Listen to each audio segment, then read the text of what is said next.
Yo, yo, yo, hitteth them high and hitteth them low. It is the No Bull Just Ball podcast with your boy Nick Hughes alongside Brandon Brito, Diet Alex Delgado, which is Julian Delgado there. Light. Yeah, it's Alex Light. Um, Got some New so Jerseys in the back. Welcome yeah, back. I know, very on brand today for what we're going to be talking about. So the theme today, it's the lucky 13th episode, and it is the lucky day, I will say, for you see that rhyme there? Anyway, lucky day for some fringe contenders and some unfortunate starts to seasons for teams who we definitely expected more out of. Julian, you got a couple of them represented behind you, one on each sort of end of the spectrum there. So we'll dive in and we're going to talk a bit about, what's gone wrong, what the teams can do to right the ship. We're in June now.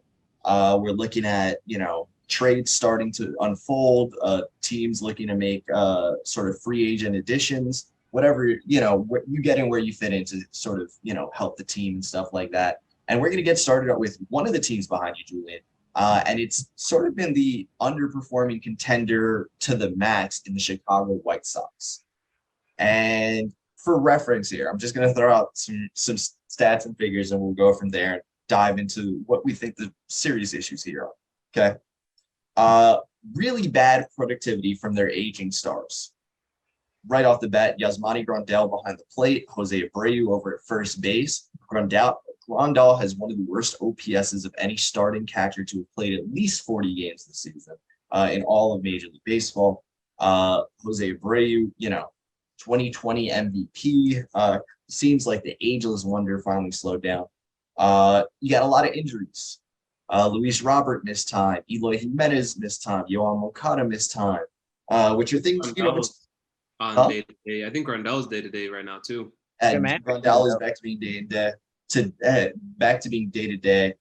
They rank bottom 3 in the American League in runs scored, OPS, total bases, and a slew of other categories. Bottom 3 in the American League in both ERA and walks and hits per 9 innings. Let's see. Bottom 3 in fielding percentage and defensive WAR. So they all around. Like you can't even. This is where I want to start here. What could you point to and say this is the thing that we most need to fix? Because for me, I'm looking at it and saying this is a team that are doing everything bad. Yeah, I think it's an understatement. I mean, I think at the end of the day, like they've been one of those under the radar teams that have been banking on their core guys and just adding people of name value. And I think it's just the instance of this is their year where they just have horrible luck. And actually the age bug bit them for once.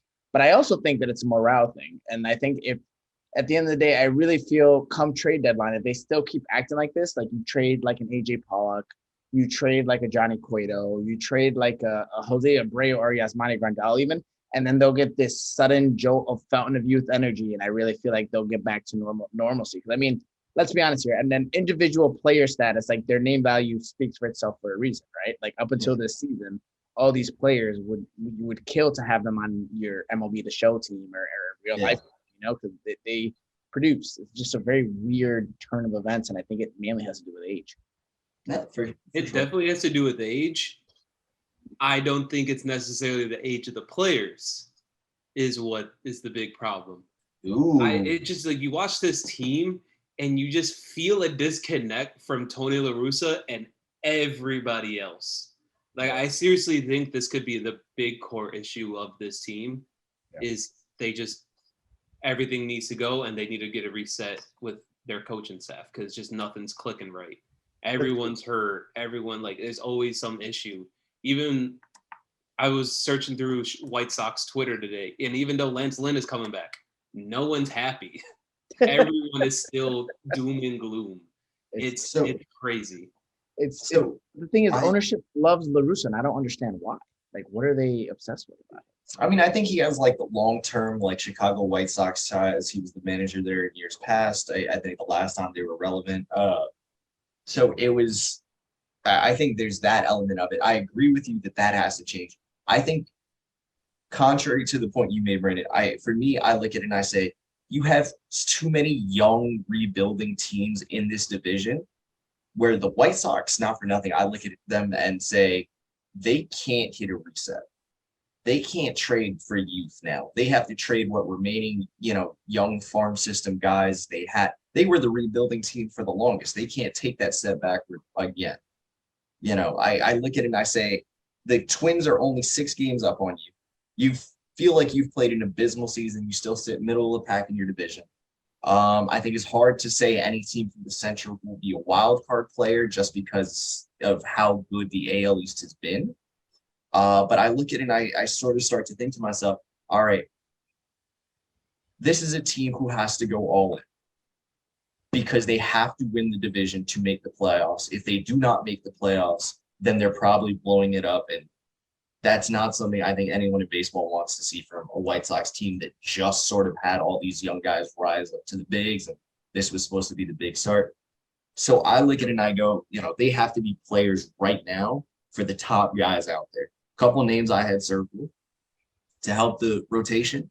Probably the biggest 2 names in terms of starters, who are perceived to be on the block. Luis Castillo from Cincinnati and Frankie Montas from Oakland. I think by trade deadline, you have to make a play if you're the White Sox. You have to go out and get these guys. Lucas Giolito has been good, not great. Michael Kopech, I will say, has been one of the shining stars of their rotation.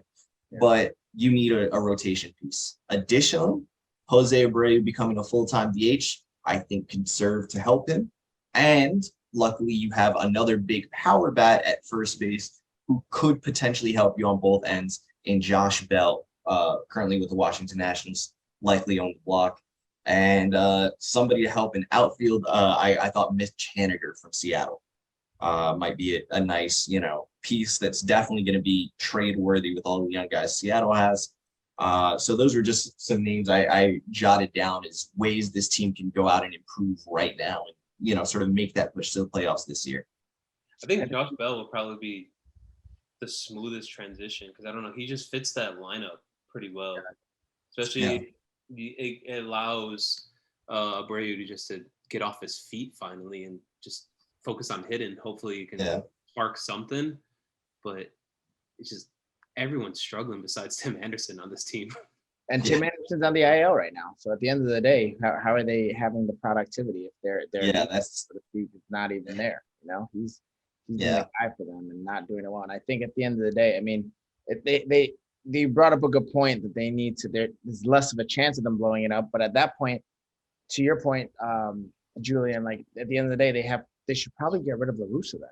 Because I feel like he is the cancer. It's either you completely rebuild, trade the stars for name value, or you get rid of La Russa, let the next man up who will clearly change them around. I mean, look at what happened in Philly. The second they got rid of Joe Girardi, whether he deserved it or not, it lit some type of spark. I don't know if it's true. I mean, they still make errors, and that's not his fault. So what are you gonna do, right? Sure. I just think they need a youth movement in like the coaching position because it's La Russa just dumb thing after dumb thing that you're just looking at him like scratching your head like this isn't you. And it's also because he doesn't like, not to bring up the Mets like we always do and the Yankees like we always do, but look at the difference between La Russa and Buck Showalter. Oh yeah. Showalter at the end of the day, like he's shown that he's willing to adapt a little.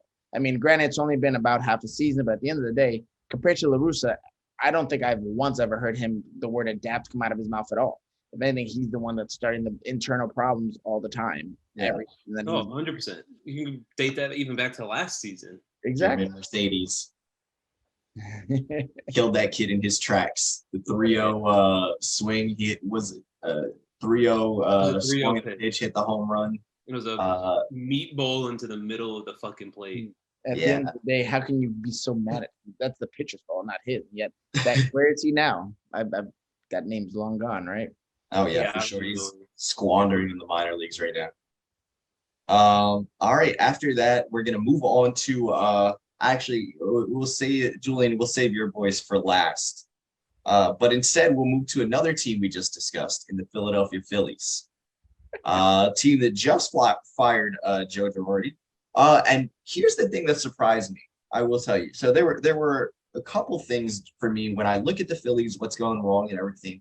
When you think of Philadelphia, all the bats they just added, everything like this, surprisingly decent pitching statistics. I was very shocked about this. It feels like they're about a starter away, give or take. I think they could be players for some of the big guys.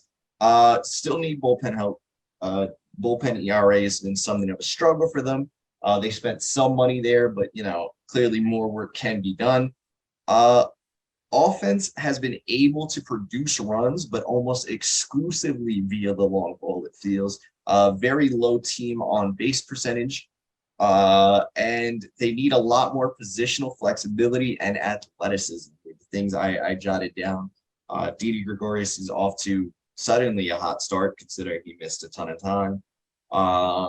But generally speaking, you look at this team and you say their biggest holes are almost definitively at shortstop and center field, at least on the offense and defense side of the ball. Pitching, we speak to bullpen a bit. So talk to me a bit about, what you guys see there, what you guys think they should be doing. At the end of the day, I mean, they say it all the time, defense wins championships. And I mean, we highlighted specifically shortstop, we highlighted specifically center field. But if you're putting people who quite honestly are known for their bat and not their glove, at the end of the day, you're going to get a byproduct of exactly what happened yesterday or the day, I think it was the day before or yesterday, where it was like the ugliest game of baseball you could possibly watch in recent memory. Or even 30 minutes ago with Herrera just threw the ball away and let the Marlins score a run. It's absolutely ridiculous. And it's like, quite honestly, if the Phillies in any way, shape, or form were smart, which they're not because they chose to keep the general manager over George Girardi, they would sit there and they would be like, okay, these guys are great bats. Don't get me wrong. They're nice, but let's utilize the fact that these guys are great bats at the trade deadline and get people that actually fit in the position. Maybe get a guy that literally can play a multi-position, like how the Indians got Jimenez that one time, or Rosario, and was able to bounce him around. Like, at the end of the day, you got to sit there and think, all right, what's going to help us contend? Our pitching's not that bad. Our bullpen can be better, but we've just had a rough start. But you can't, it just makes no sense at the end of the day with what they're trying to do. They're confused, I think, internally, as well. So speaking to what you just said a little bit about seeking a player with some positional flexibility and stuff, a name I immediately circled, another Seattle Mariner who theoretically could be on the block because of depth, Adam Frazier, a guy who can play some second, some short, some third, the outfield, give you an opportunity to maybe move somebody else over to first, let Rhys Hoskins, DH or play some outfield because first base has not been it for him.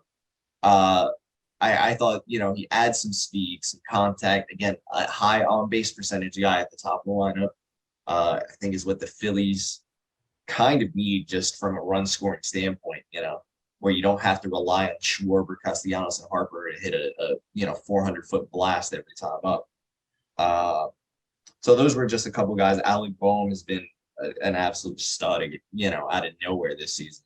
There's – yeah, he does hate it there. I can't imagine why. I don't think that Rhys Hoskins take though would work, just because I think specifically this year, at least into the playoffs, you need Bryce Harper at DH. He's too injured to be playing anywhere else and playing. No, that's fair. That makes a defensive liability.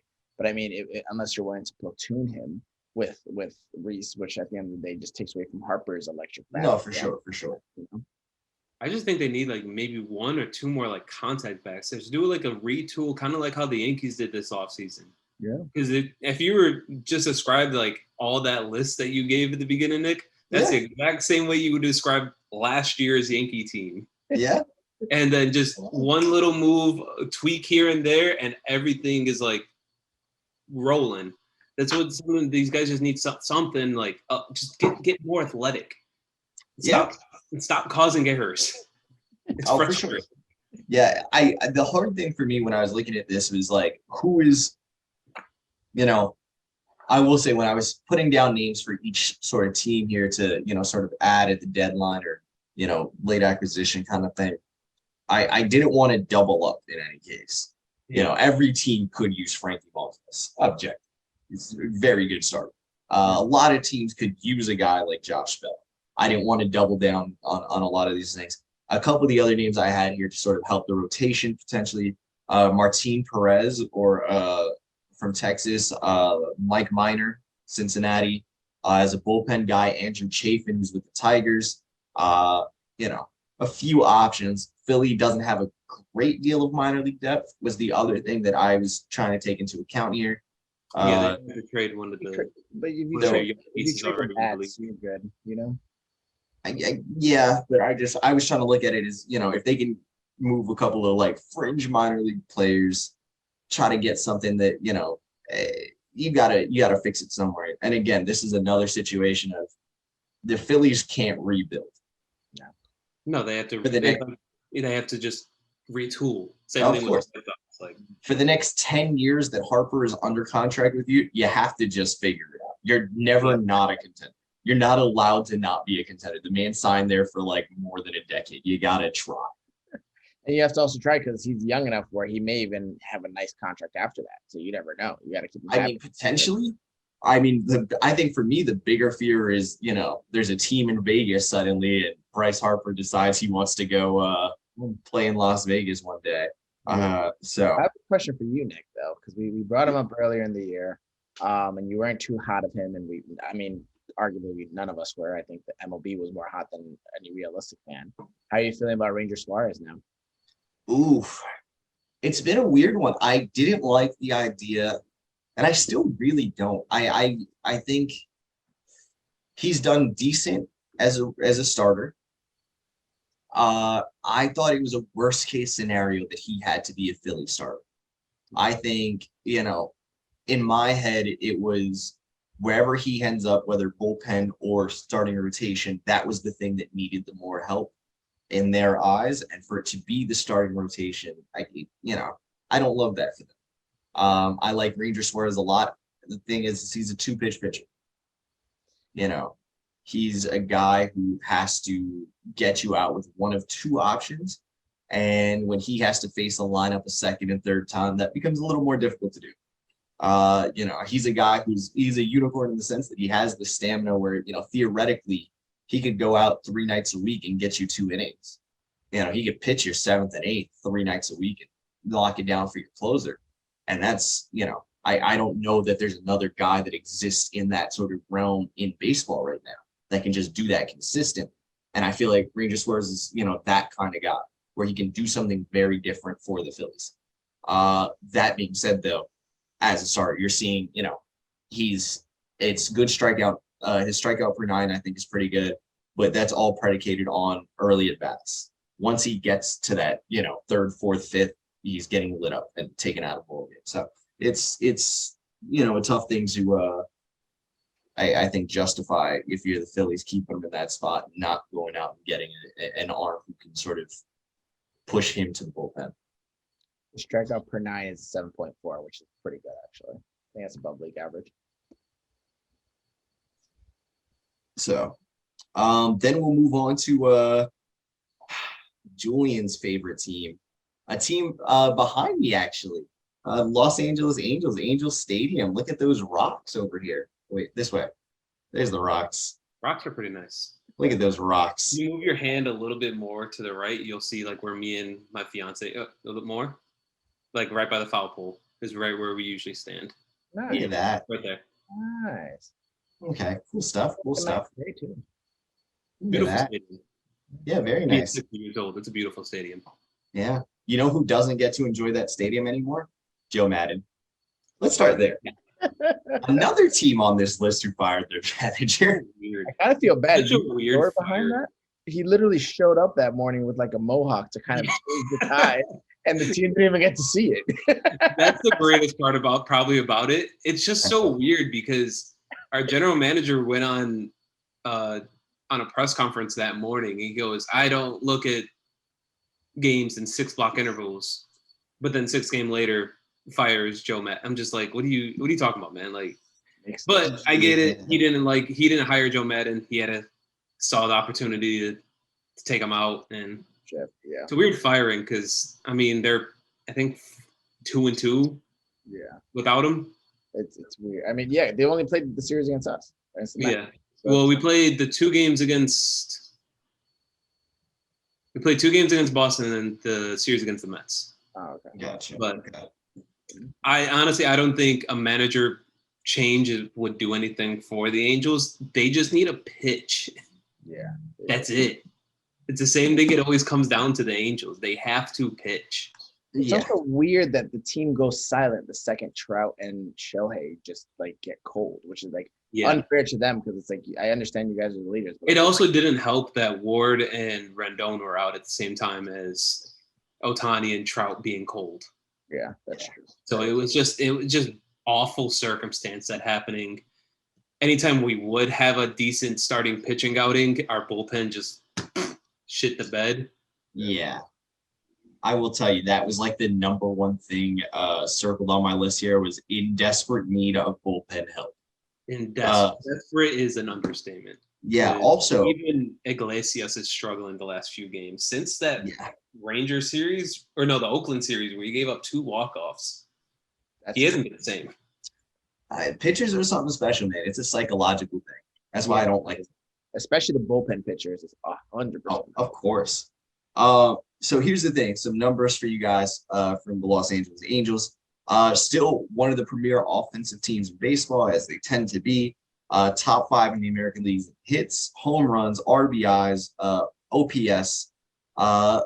They're lower echelon, I guess. 10th in AL in ERA. The thing that really stuck out to me, not great defensively, specifically at all 4 corner positions. They lead Major League Baseball in errors from first base and third base. The defensive WAR of their right and left fielders, so technically it would be Brandon Marsh / Joe Adell and Taylor Ward and Wright. Really bad numbers there. I would not expect it, especially for me, I was thinking Anthony Rendon has always been a pretty solid third baseman defensively.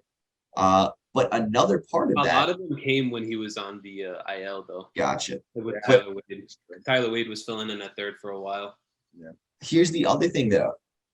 The Los Angeles Angels have the lowest team strikeout per 9 rate, which has resulted, That's so weird. I'll let you finish. That's weird to me now. Which has resulted in more total chances for their players defensively, and resulted in, again, the low fielding percentage, horrible defensive WARs, and the most errors in Major League Baseball.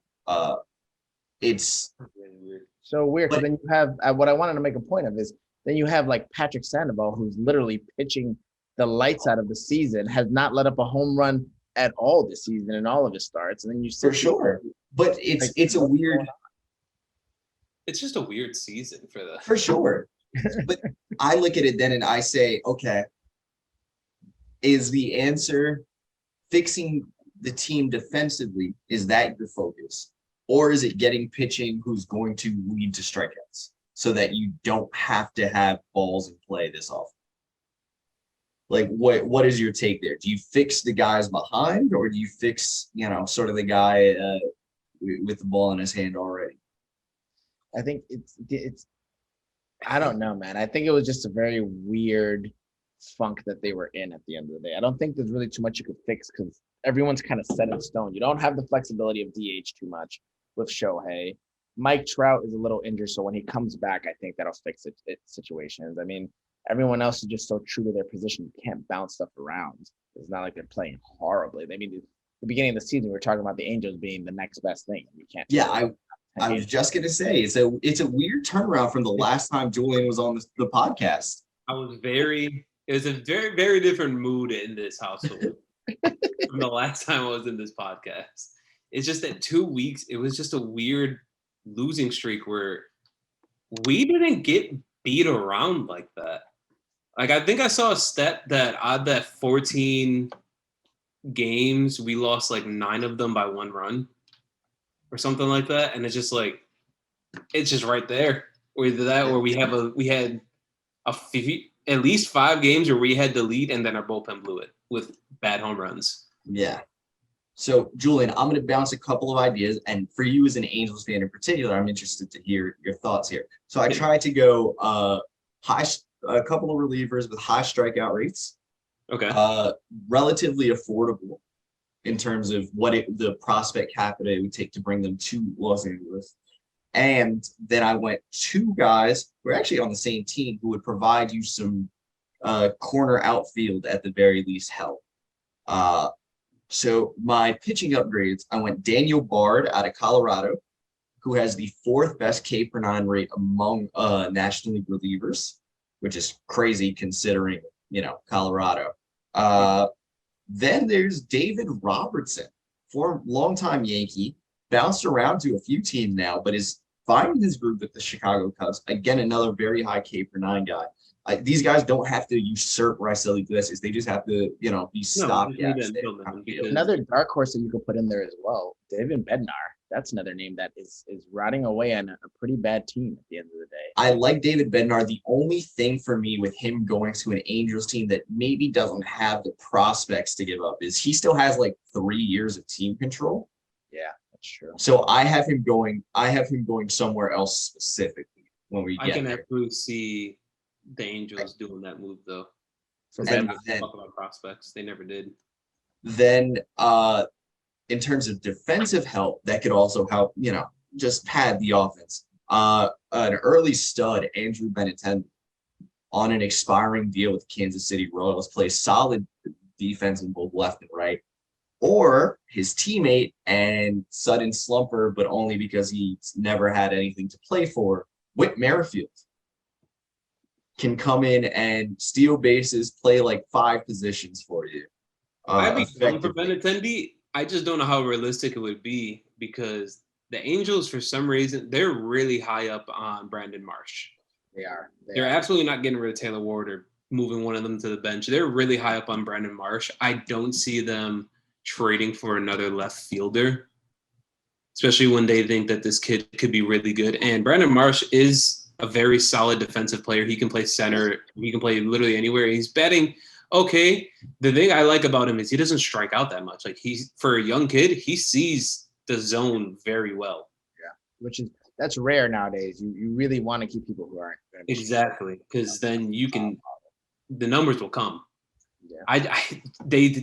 I'm just completely sold. They have to go after pitching, whether it's a starting pitcher, whether it's relief. Like they need pitching bad, and that's what I will stand on until I see the Angels into the playoffs. Which one do you think they need more, starting as an Angels fan, starting pitching or relief? I think we probably need to bolster our bullpen a lot more, especially since everyone is struggling at the same time. Ortega, Loop, Tepera, like literally everybody is struggling. And even the fact that we DFA'd Mike Mayers a couple weeks ago, we need starting pitching, or not starting pitching, relief pitching, because our starters, they're doing what they need to do. Detmers has been struggling a little bit, but everybody else has been pitching pretty well that you need to. Do you think the Syndergaard thing was a psychological thing the other day? Yeah. Or was it actually? Yeah, you think so? Yeah, I think it was psychological. He didn't want to face the Mets. Yeah. Because then it doesn't make sense to push him to play the Dodgers because he's playing the first game against the Dodgers. That doesn't make sense. It doesn't make any sense. So I 100% think he didn't want to see the Mets because he saw how he got rocked in Yankee Stadium. I was just going to say that had to do something psychologically. Oh, that's 100%. Yankees give up the runs and then have to see the Mets immediately after. And that's consecutive starts. Yeah, and I'm glad I was gonna buy the tickets, but I'm glad I did not because of the scratch. Because I was gonna go see Syndergaard, but that would have been a good game to go to though. Here's a weird one though. I am curious now. And this brings up something maybe we could do some digging on. That has to be a crazy stretch in consecutive outings to be slated to face the 2 best teams in baseball, especially considering they're in opposite leagues and you're just hitting them back-to-back on starts. You can also say the two only teams with even then win rate in baseball because nobody else wins. Yeah.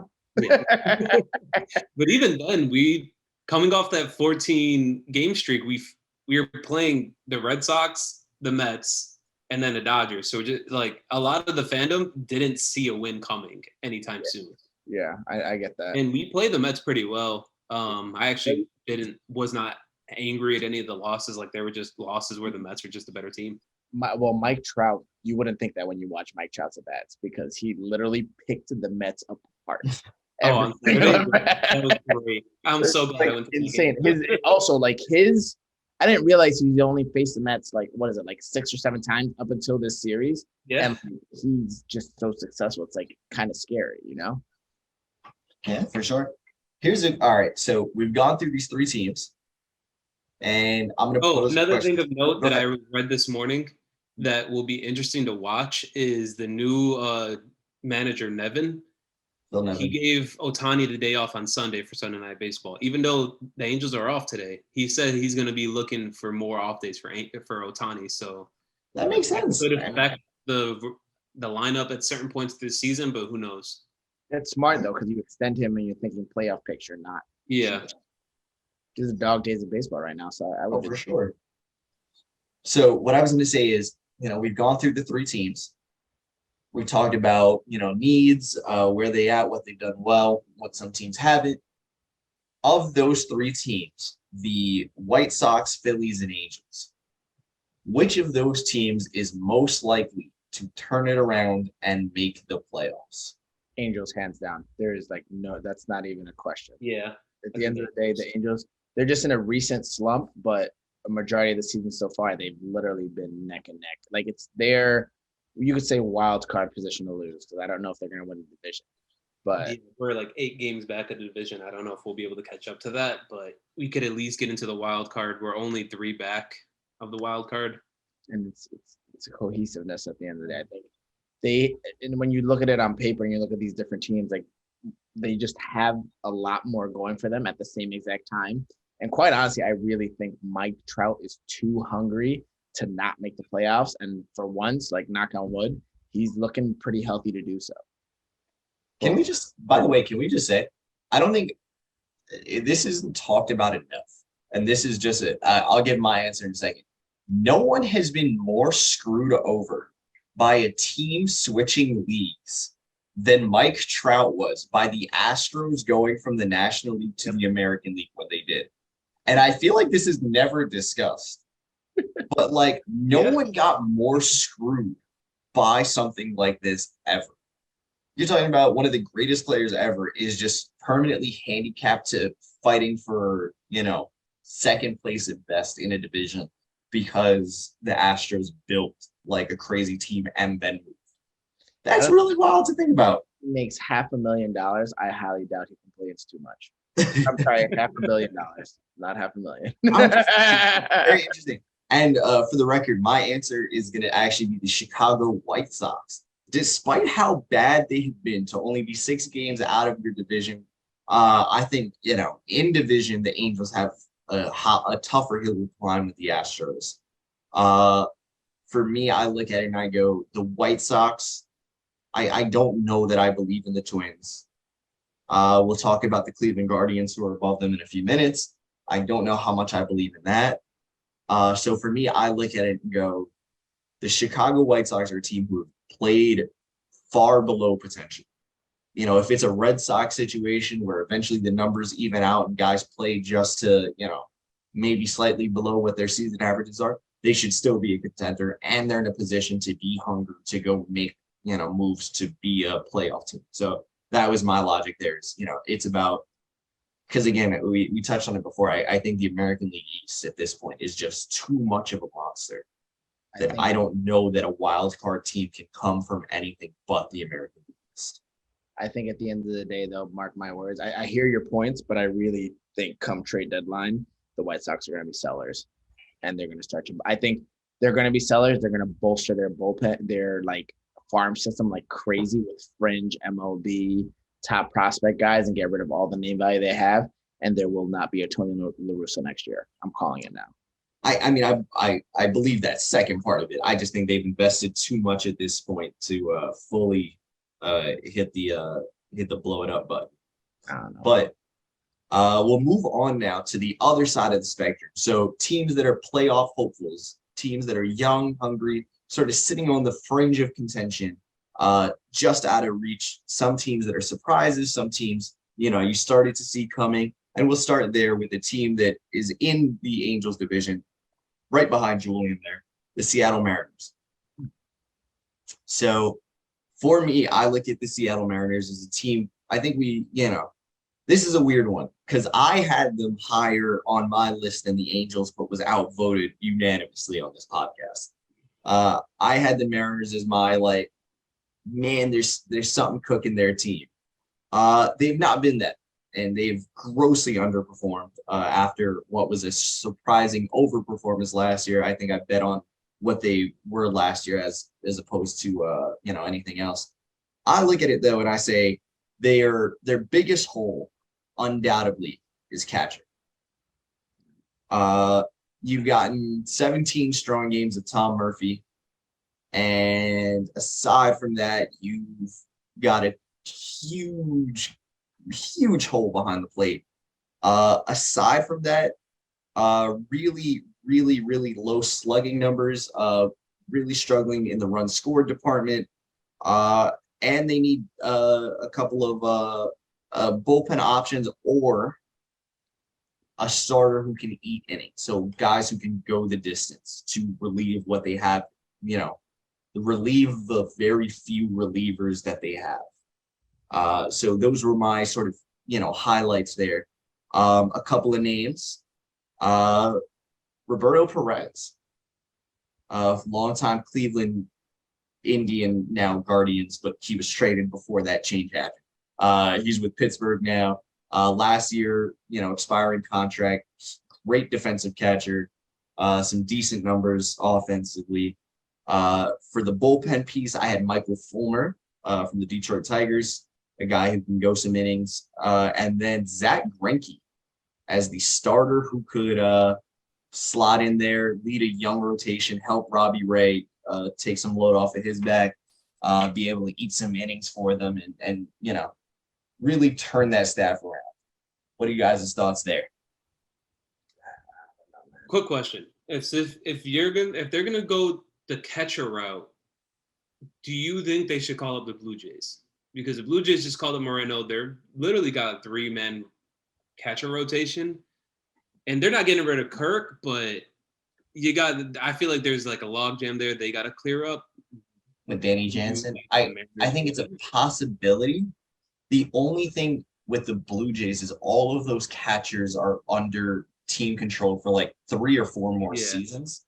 Yeah. So for the Blue Jays, I don't think and they all have a ton of minor league options left. There's no need to force the issue to move. Alejandro Kirk is hitting. He's not the best defensive guy though, so you're DHing him primarily at this point. Danny Jansen, you like what he brings you defensively, but he hasn't been the offensive. We'll see what Gabriel Moreno looks like now. So there's still time with those guys. The other big one is Wilson Contreras in Chicago as sort of the premier catching, guy on the market. But I actually have that Seattle would open the books for that though. I don't know if that's something they're not normally known for doing. I mean, they were in on guys like Chris Bryant, Trevor Story. They made the trade for Jesse Winker and Eugenio Suarez. They're proving that they're ready. They just gave Robbie Ray a ton of money. They're proving that Robbie Ray is a bust, and I called it at the beginning of the season. For sure. But even still, they're proving that they're trying to make a run. They're proving that for the first time in years, they're really desperate to be part of a playoff picture they haven't been a part of since 2001. Oh, the Poto's is on the hot seat. Of course, as he should be. It does not matter when you took this job over. You now, any guy who takes any job with the Mariners at this point, and this goes top to bottom of that organization, whether you're the owner of the franchise, general manager, coach, any number of the players, you own this now. You have not been in the playoffs in more than 20 years. That is something you wear. Yeah. I will say though, a highlight, you could build pieces. JP Crawford's having a good season. JP Crawford. You really have a piece to build around Ty France. I think he's going to be the cornerstone. I very much like Ty France. Here was an interesting one that I also had penciled down as a potential move for Seattle, considering the fact that they desperately needed some slugging. A guy this podcast is never a fan of, Well, it's but because continues to like be weirdly good. CJ Cron to Seattle. You take him out of Colorado. He's not going to be good. he sucks. I mean, maybe. Oh, If he plays the Angels 30 games a season, he's going back to hitting 242. I can promise you that. yeah, he's not. His weird season is strictly because he's playing in Colorado. There's no question. Like, he continues to prove it on a day-to-day basis. Look at those numbers; they're still the same. Then we looked it up like a month ago or so. So I mean, it was just a thought because then you can move Ty France off of first base, go back to his natural position at third. Eugenio Suarez can be a DH. I was trying to get a little fancy here. The other thing to talk about is, I will say, on the other side of the coin where I had Mitch Haniger and Adam Frazier as movable pieces. The reason they're movable pieces, full disclosure, is because the depth that the Seattle Mariners have in young players, one in the outfield is stupid. Yeah. Like they have, Taylor Trammell, Jared Kelenic, Julio Rodriguez, Kyle Lewis is the forgotten man now. They literally just had to give away Jake Fraley a year ago to Cincinnati. Jesse Winker's still there. Like there's too many pieces. They have to open up space. Abraham Toro is currently their DH. So Adam Frazier can play second, which doesn't make a whole lot of sense because Abraham Toro is a better glove than a bat. So I don't totally get that one.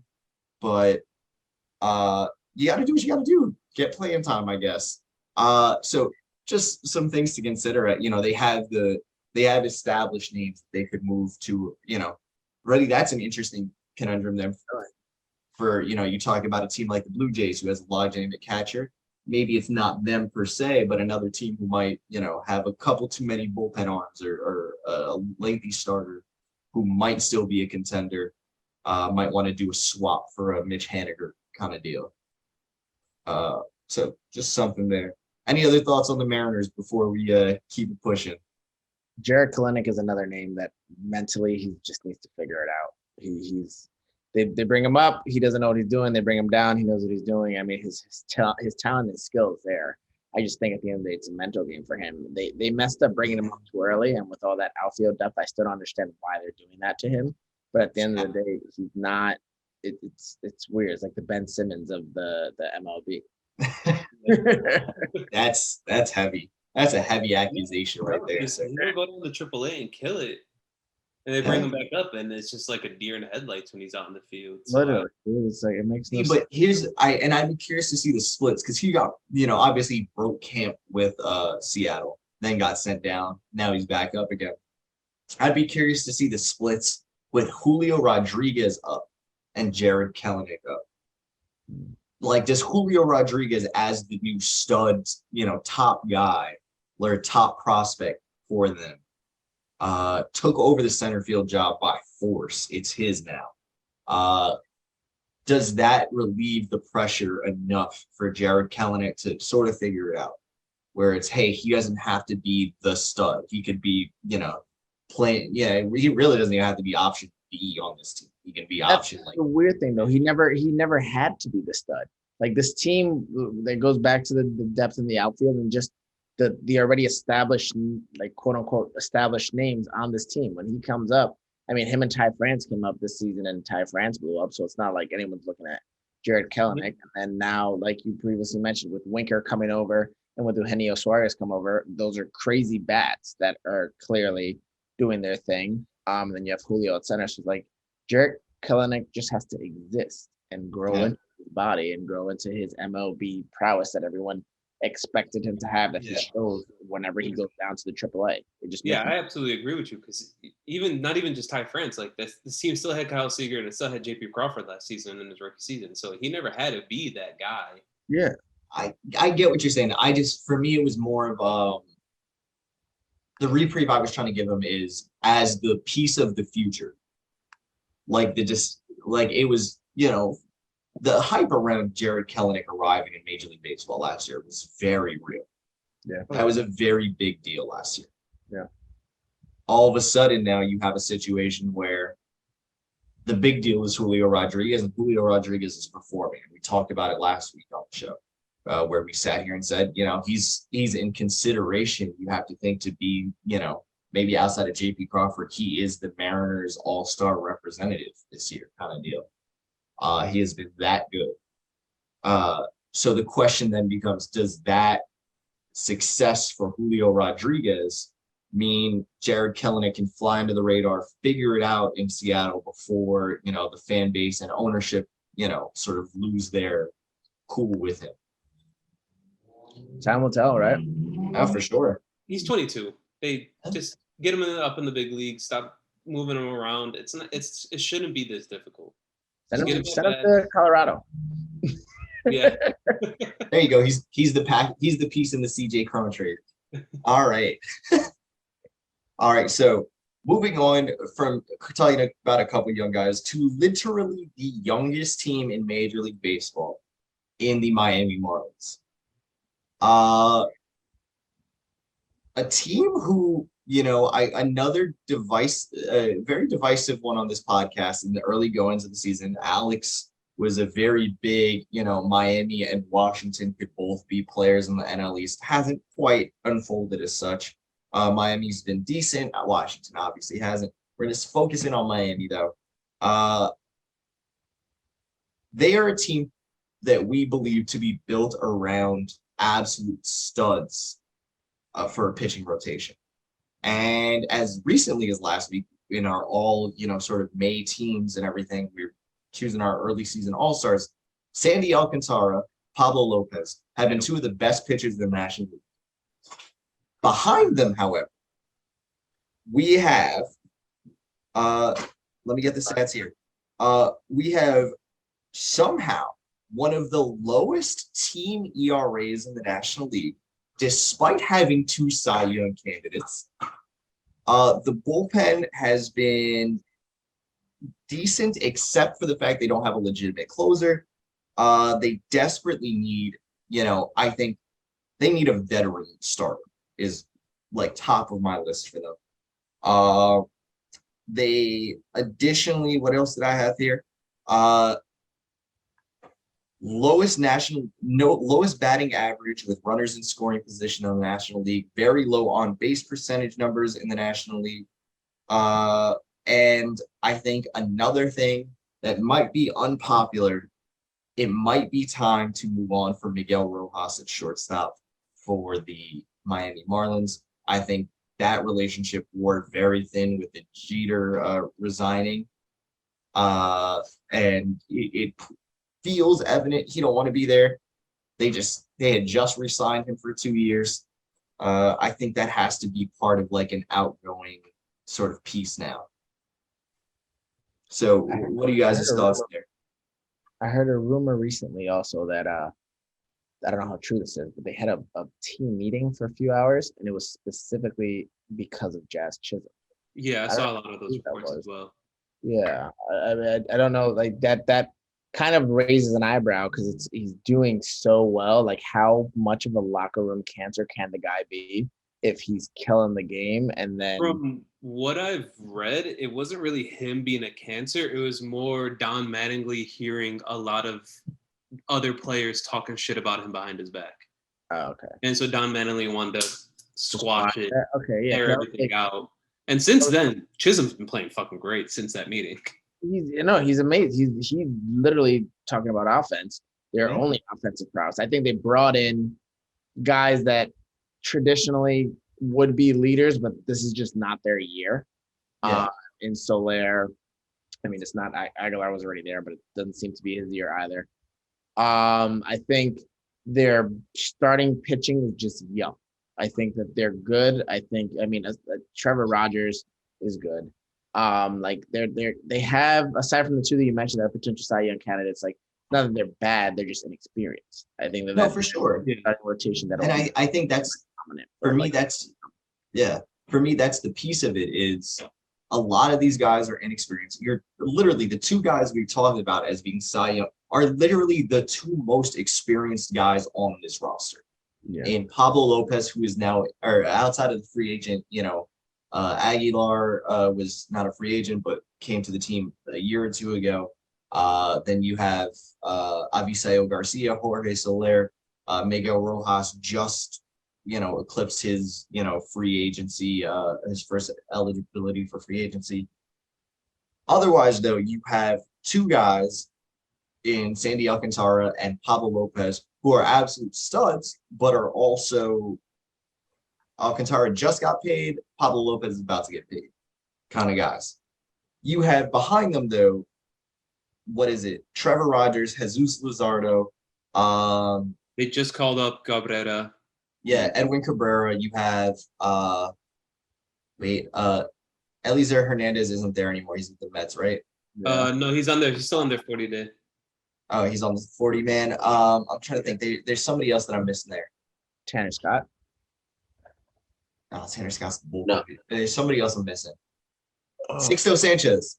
Sixto. Yes. All right. So you have young guys, and the beauty of the thing is you have young guys who theoretically could still go down to the minor leagues, get some work because they've had some rough outings in the big leagues, go down, build some confidence, come back, do it again, kind of guys. I think, though, this is a team who could theoretically, they have the pieces there to be a shot contender in the second half of the season. I've been saying this since the beginning of the year. I think I really do believe that about this team. They're on the right track. I just think getting the right type of veteran leadership in, and for me, it's fixated around getting a starter, a name I really liked for them from a starting pitching standpoint. Jose Quintana, who's having a resurgent year in Pittsburgh, on a veteran, he's going to be done at the end of the year anyway, but come in, gets to play some more meaningful games than he's playing in Pittsburgh, gets to sort of coach up some of the younger guys on the pitching staff. This was my spot for David Bednar to come in and be a legitimate closer. I could see that. And then I had as potential alternatives to Miguel Rojas, I have Jose Iglesias in Colorado. I was hoping to have Alex here when I said that one because he's a big Jose Iglesias guy. And or moving Jazz Chisholm back to his natural shortstop and bringing in Cesar Hernandez from the Washington Nationals. Both guys who are high on base percentage, good defensive players. Again, veteran leaders who can be that, that guy for Jazz as well as some of the other young pieces coming up. And still expiring contracts if you don't want to repay them at the end of the season. I think those are great people, but I think at the end of the day, I'm more so focused on the offense. We talked about his name earlier, but they needed some power. You bring in a Benintendi. He's having an amazing season. Bring him in, put him in the outfield. But Merrifield, he's the name that's always out there this year because he can be that power that you need. He plays multiple positions, has the flexibility. I mean, you could even bring in a Josh Bell, stick him at first base. Like that, or DH, he has the leadership there. Like they just need guys. They need to fix the offense because I've this entire year I've been saying I believe in that starting rotation. I like the Bednar thing. I think that's he would be the definite closer there. Yeah. But you get that offense in there. Honestly, you could even put Jared Kelenic here. New start, fresh start. Young enough team, coach that clearly knows how to handle young guys. Like you never know at the end of the day. Yeah, I'm trying to think what goes the other way. Maybe Aguilar for. I don't know. No, I wouldn't give up Kelenic yet for Aguilar. I couldn't do that if I was Seattle. Yeah, they got a good farm system, so you could definitely get rid of some of the farm guys if that's what Seattle's trying to do. Oh, for sure. Absolutely. And then go ahead. They desperately need a power bat though, because as a team, they're not slugging really well. That's the thing is for Cooper? The thing. Yeah. Well, that was the thing for me. Looking at their numbers for me, it was their middle of the pack slugging. But the thing that they were struggling with most was on base percentage, particularly for the guys that hit at the top of the order. Yeah. Jazz Chisholm now has your highest team on base percentage of guys who are playing regularly, and he's your number 3 hitter. But ahead of him, and he's slugging pretty well. You need guys to get on base. And if you have veteran leaders in those spots, for me, it was like that, that thing that took it over the threshold where these moves make sense for now and later. They make you more of a contender now, but also they help a guy like Jazz Chisholm who's now having locker room issues. And clearly the veteran leadership that is currently in place, guys, you look at as, being more veteran leaders like Jorge Soler, Avisail Garcia, Jesus Aguilar, clearly are not mixing well with the younger crowd there. You have to think they're part of the, not loving the Jazz thing. So that's just sort of how I look at that, trying to mix that up and try to see who else can we get in to, right the ship there. Lastly, last team we're going to talk about in this sort of fringe contenders, and actually a team I briefly touched on earlier as the second place team in the American League Central, the Cleveland Guardians. Still getting used to that, but I'm getting better. Right. Like 2 years. It's a process, man. It is a process. So great starting pitching is how we're going to describe the Cleveland Guardians, particularly, not really because he's having a little bit of a down year, but friend of Savali is Brandon Brito, Aaron Savali. I'm a friend of him, but he's just not having a good year. Yeah, rough start, but it's okay. Outside of him, though, more quality starts of any American League team outside of the Houston Astros. Oh, that's crazy. We were just talking about the Marlins closing pitchers, and they just blew the game to the Phillies. Look at that. That is literally hilarious. Pick up the phone, call the Pirates. We got a good guy there to take them off your hands. Yeah, my bad. So Go ahead. No, you're all good. So for the Guardians, I have K per nine, WHIP and ERA numbers are all top 3 in the American League for both starters and relievers there. And defense ranks, they have the 3rd best defensive team unit in Major League Baseball as a whole. Bonus points if you can guess the other 2. What was it? 3rd best what? Defensive team in Major League Baseball. Are the Dodgers up there? The Dodgers are number 2. Can you guess number 1? Is it the Yankees? I thought I saw somewhere the Yankees. They've been better, but no. Is it a random team? It is a team. How do we describe this? A team we don't discuss enough on this podcast, I'd say. Mets. I'm joking. The Red Sox. No. All right, I'm going to just stop us here. It's the Atlanta Braves are actually considered the best team in baseball defensively at the moment. That's wise, actually. I never thought that. Yeah, no, just really high defensive rankings in every statistic category. Anyway, so my highlights here were the Cleveland Guardians need a big bat in the outfield and also need to upgrade the catching position. Yeah. Austin Hedges cannot be the starting catcher on a theoretical playoff contender. I could see them being a player for Contreras. That was my big one, was Wilson Contreras. Yeah. I don't know what has changed in suddenly giving Jose Ramirez a contract versus Francisco Lindor, but then this is where I was like, all right, they're not going to go after a catcher. They just traded away Roberto Perez. But then I was like, wait a minute. Right after trading away Lindor, they gave Jose Ramirez a massive contract. So clearly this is not a team that's good at sticking to their guns. That's not what Cleveland's about. This is a city. That's not what they're big on. They burned LeBron's jersey and then brought him back. Clearly not a team that's really gung-ho about morals. Definitely not gung-ho about morals. So Wilson Contreras was the catching guy for me. I can't imagine them bringing back Roberto Perez right after trading him. But crazier thing. Then in terms of outfield options, I either had 2 things happen. Josh Naylor, who's currently playing first base for them, moving to the outfield full time to make way for Christian Walker from Arizona. Okay. Or Trey Mancini from Baltimore. It's a good name. And if not, the outfield name I circled was also in Arizona, David Peralta. I wanted to go veteran leadership for a young team, really supply them with some pop. Guys who maybe haven't been to the mountaintop in any of these cases, really. But, at the very least, they're older guys who have been around some better player kind of deal and can teach some of these young studs. Andres Jimenez is a guy I'm circling and saying, one of these guys, David Peralta in particular, can take him sort of under the wing and go, hey, this is how we operate.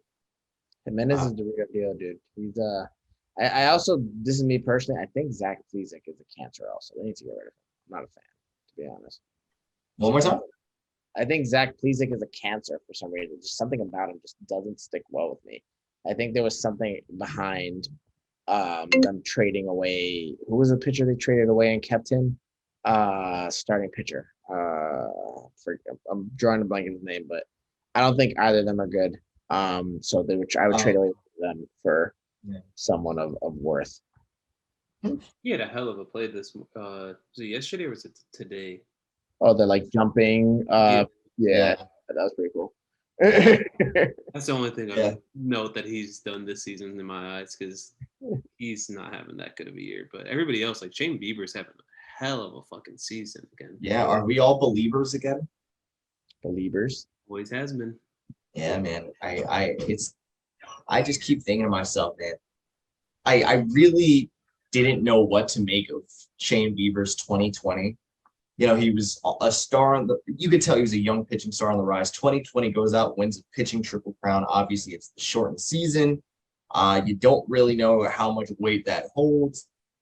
And then 2021 was a bit of a wash for injury reasons. And then this year, he's just been, he's a phenomenal talent. So really cool to see there.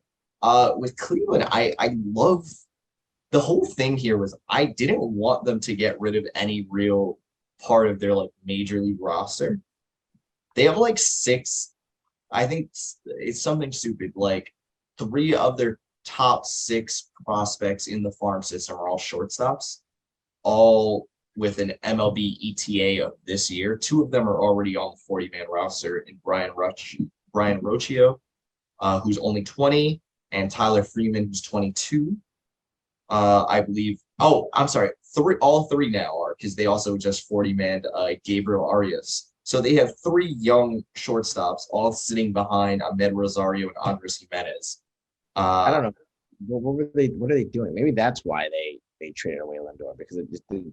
I understand shortstop is a position you want to. Yeah, he traded Lindor for Rosario as a stopgap, but Rosario's having a hell of a season. And it's really fucking well.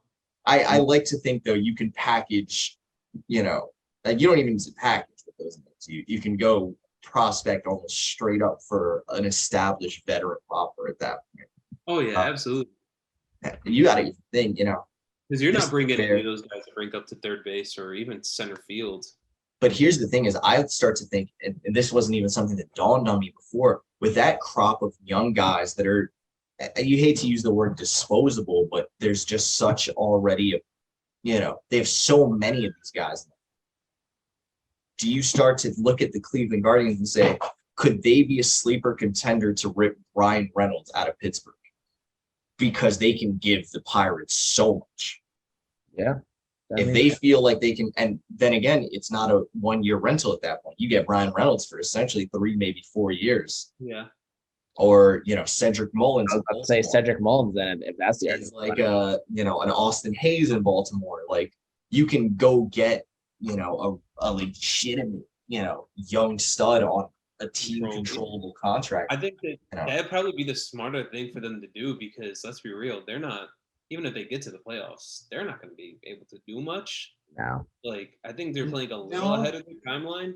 No, agreed. I mean, this is a team who, as recently as I think what was it? They were a playoff team in 2020. Then they blow it up, trade Lindor.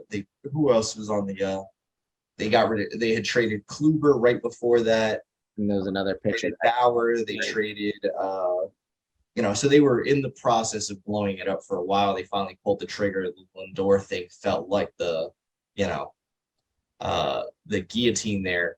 Everyone thought it was going to be Jose Ramirez this past offseason, or at least this trade deadline. And then they said, you know what? No, we like him most. We're going to keep him. So I will say, though, they're missing, and this is not a knock on him, but first of all, I also want to talk about Stephen Kwan out of nowhere being this like stud of a stud. No one saw that coming. Yeah, no, for sure. They're having a lot of like surprise people, like even Josh Naylor that's having a surprise season. Nuts. But I do want to say that they're missing by trading away Lindor, and this is not a knock on Jose Ramirez, but it doesn't seem like they have a like non-pitching leader on that team. I don't disagree with you. I really don't. I think there's too many young guys, and that's why I was trying to focus on like the veteran thing. Can you bring in sort of the old head? Because I don't even think, not for nothing, as great as Shane Bieber's been, he's still a kid. I think he's literally younger than all three of us on this podcast. He's 27. 27. Oh, he's 27? Oh, shit. All right. I was off. Still, young kid. I, too, am young. So that's what I'm saying is they have young guys up and down this. Your closer is 20-something-year-old, like, fireballer, Emmanuel Clase. Behind him, a guy who isn't even pitching this year because I think he just had did he just have Tommy John or something else just go wrong? James Karinchak, the kid from New York originally, really nasty bullpen arm. Yeah. So you have so many young guys on this team. Even in the starting lineup, their oldest players in their starting lineup is Ramirez and Hedges are both 29. Those are their oldest players right now. That's kind of crazy. Yeah. You do need that veteran leadership at a certain point. Otherwise, not for nothing, this is a team who's also especially in July, August. Yeah, you need the veteran. And again, this is something I talked about with the Chicago White Sox. I don't look at the Minnesota Twins. I think of all the division leaders in Major League Baseball right now, the Minnesota Twins are the most fragile. 100%. Truthfully, how I view. That's a team that I believe in the least. Now, granted, the Cardinals are currently leading the Brewers by half a game in the NL Central. Brewers are like a nosedive, though. They're going down and going down quick. Yeah, but even still, it's a really weak division. Like, not for nothing, the NL Central is outside of the top two dogs. It's it's a rough one. So I look at it and I say then the same thing I said about Chicago, I will say about Cleveland. They have the potential to go. And you know what? We'll stop there. Of those three teams we just talked about, the Marlins, the Guardians, and the Mariners, most likely to sneak into the playoffs. I'll have to say the Guardians. I think the Guardians would probably be the one to sneak in because they already have they're close. I think they're what's the standings? They're not that far from the third wild card spot. I think they're maybe a game or two back. I also think they're only, if I'm not mistaken, they're only 3.5 out from the Twins currently. Yeah, so they've been playing well. I feel like they're gonna hit a skid maybe right before the All-Star break if they're lucky, and then they can just try to find their way in. But that starting rotation is really good. I really like a lot of their bats. It's kind of hard for me out of the three teams. They're just the most likely to do it. The Marlins have too much to jump over. Yeah, that was I liked the Marlins pick, but that's a lot to jump. I'm just thinking in my head, Phillies, the Braves, just in, the Mets, and, again, this is with a caveat, Brandon, I'm sorry, they are the Mets. The Mets feel uncatchable. I'm not saying a word till after also, like I said it last episode. They have 4 teams they'd have to jump over, and it just feels impossible. And then you think over the Diamondbacks, the Phillies, the Brewers, and the Braves. And that's not it. And that's not including that beast of a mammoth out in California and all those teams over there. So, no, those 2 teams are pretty much. No, I'm saying for wild card spots. I think those 2 teams are locks though for wild card spots. So that's really something to think about. Then is okay. So with that being said, the Marlins, I agree with you that have become a little bit more of an outside. I think they'll still finish 3 games above 500. There's just too much in front of them. Yeah, I agree with you guys. I will say that this was a harder choice than the other side, but just because of your point, Julian, about them being already a more complete team, our main point of conversation for the Guardians was just specifically they need an offensive leader. But I think that they're more so on track, which is hilarious because they always figure it out, man. It's crazy to think, but the Guardians are always still figure out recently how to be in conversation. As much as they pretend say they're selling, they clearly know what they're doing. Really, I will say that's there. I feel like there's so many teams who have been rebuilding in baseball for so long, and for a very long time in division. The White Sox have been essentially rebuilding since they won the World Series in 2005. Yeah, so they've literally been rebuilding that entire time, which kind of sucks too, because like they are a great trade partner for the Cleveland Indians, but obviously that's not going to happen. Definitely not. Man, I tell you, it's a weird thing to think about, a weird thing to discuss, I think, to a degree, when you talk about, trades and like things that make sense just on paper. So often I look at, damn, you know what makes so much sense for a New York Yankees team that needs a shortstop? Xander freaking Bogarts. That's not discussed enough. Or Trevor Story, but we beat that. Yeah, I mean, but he just got signed. But a trade asset at the deadline, if you're not in love with what IKF is doing, he's literally right there next to you. It's the same thing with the Angels. Like, I would love to go after Manea in Oakland, but they're never gonna fucking trade him to us. It's so unfortunate to think about it that way. When like the answer is literally right next door, but you can't get to it because your neighbor's an ass. It's like it's fucking Dinkelberg, man. Basically, like we are the Turners and they are the Dinkelbergs always, and that's just it's really unfortunate, man. Really unfortunate. On a quick note, though, we'll do a quick little fantasy. Brandon, what's going on with your fantasy team? I told you. Mark my words, I'm making the playoffs. I'm coming back. And if it has to be that I play my brother who has only won 1 game all season, I will make sure that I play him every week. I have him this week, and it's probably the easiest I know I can coast through my week. I don't gotta check every day. And it's crazy for my fantasy. I went from your other brother who's been dominant. I had to be on there every day. I ended up getting the win, and then to a complete opposite spectrum. Yeah, it's a nice breath of fresh air to play him. Who are you playing this week? Me? I'll check. Nick, talk about your team while I look it up. All right, so I'm sitting in a very comfortable second place. I'm actually facing my division leader.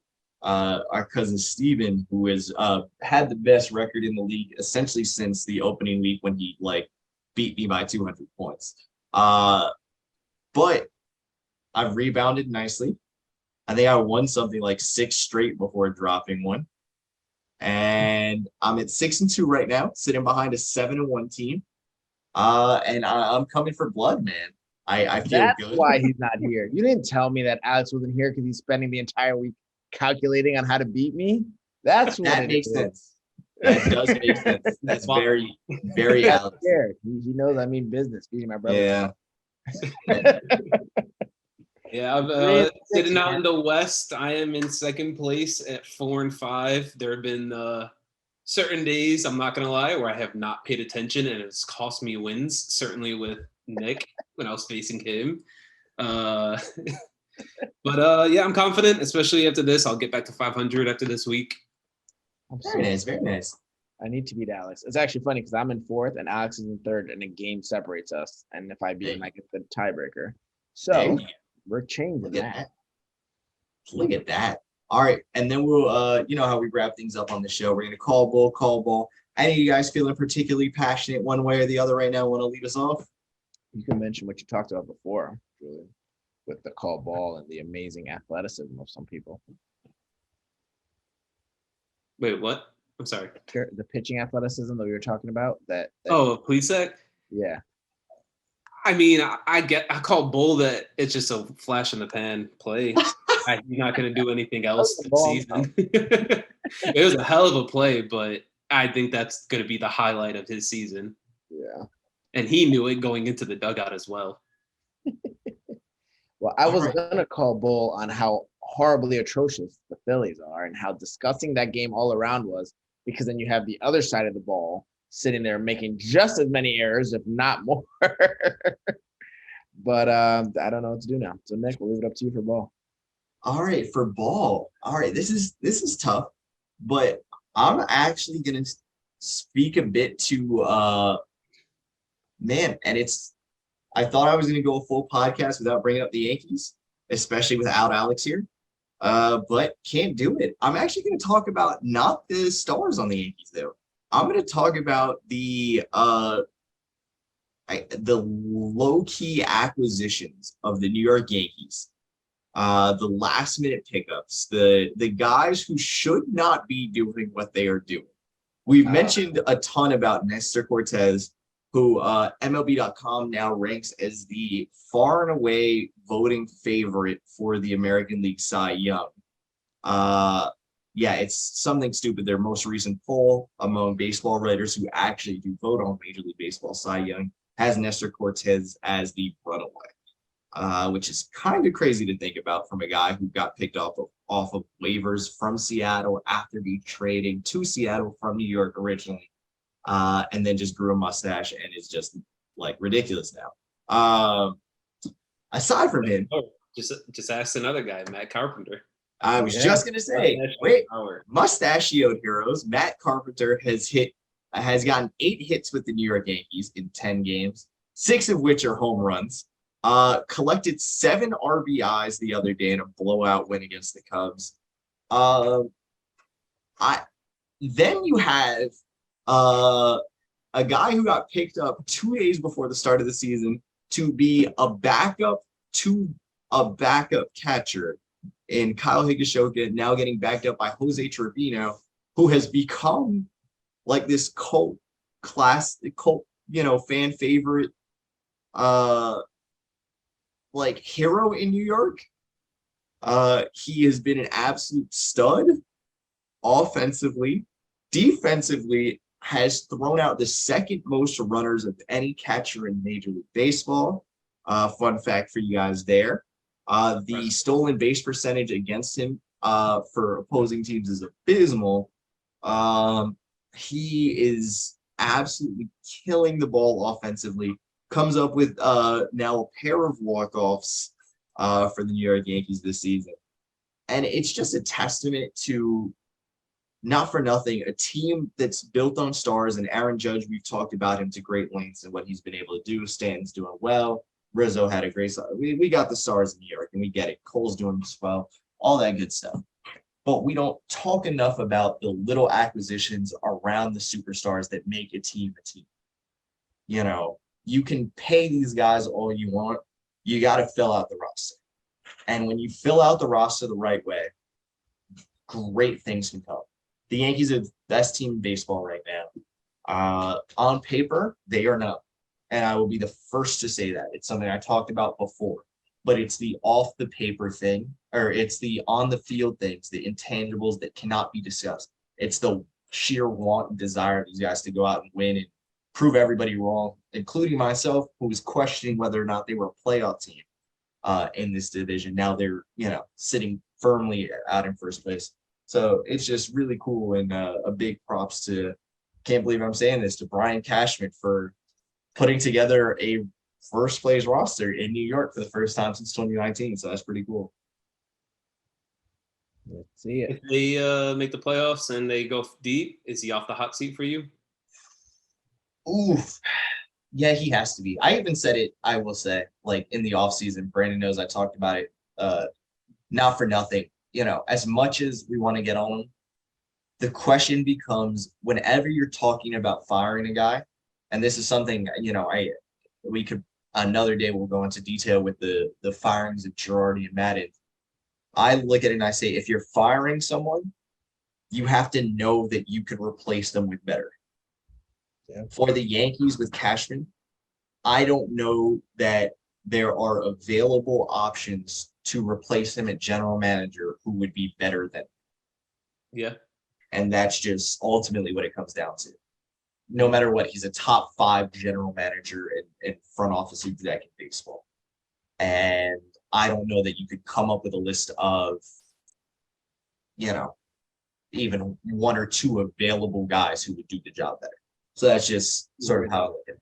Available is definitely the key word. Of course, because they're better guys. They're guys who do their job very well on other teams. And, you know, we've seen what Tampa Bay's been able to do. We've seen Boston just pick up Kyle Bloom from Tampa Bay. We've seen, you know, a ton of teams that can do that have general managers who work phenomenal. But those guys are not available to the Yankees right now. So Brian Cashman has not only proven that he can still do the job clearly, but man, oh man, who are you going to get that could do this? So on that note, gentlemen, it has been real. It has been nice. It has been really, really nice. Thank you guys for doing this with me, and chat at everybody soon. Thanks for having me. Welcome back, Julian.